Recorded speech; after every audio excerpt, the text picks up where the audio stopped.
একটি দুর্ঘটনা আর তাতেই থমকে গেল একটি উদীয়মান ফুটবল তারকার স্বপ্ন। বাগেরহাট জেলার ফুটবল টিমের কৃতি খেলোয়াড় মৃদুল সম্প্রতি টেকেরহাট খালিয়া মাঠে একটি খেলায় অংশ নিতে গিয়ে প্রতিপক্ষ এক বিদেশি খেলোয়াড়ের মারাত্মক আঘাতে আঘাতপ্রাপ্ত হয় সে। এই মর্মান্তিক দুর্ঘটনায় তার একটি পা পুরোপুরি ভেঙে গেছে।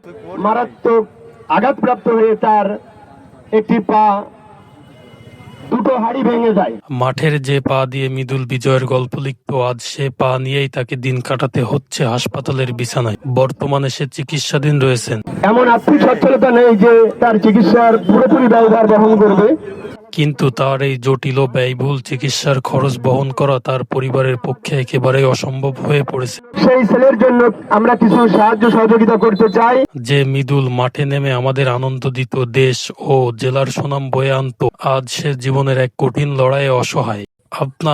আমাদের একটু সহানুভূতি আর সামান্য সহায়তাই পারে মৃদুলকে আবার আগের মতো করে সুস্থ করতে। আসুন আমরা যে যার সামর্থ্য অনুযায়ী মানবতার হাত বাড়িয়ে দেই। আমাদের সবার ভালোবাসায় মৃদুল আবার সুস্থ হোক, ফিরে আসুক সবুজ মাঠে।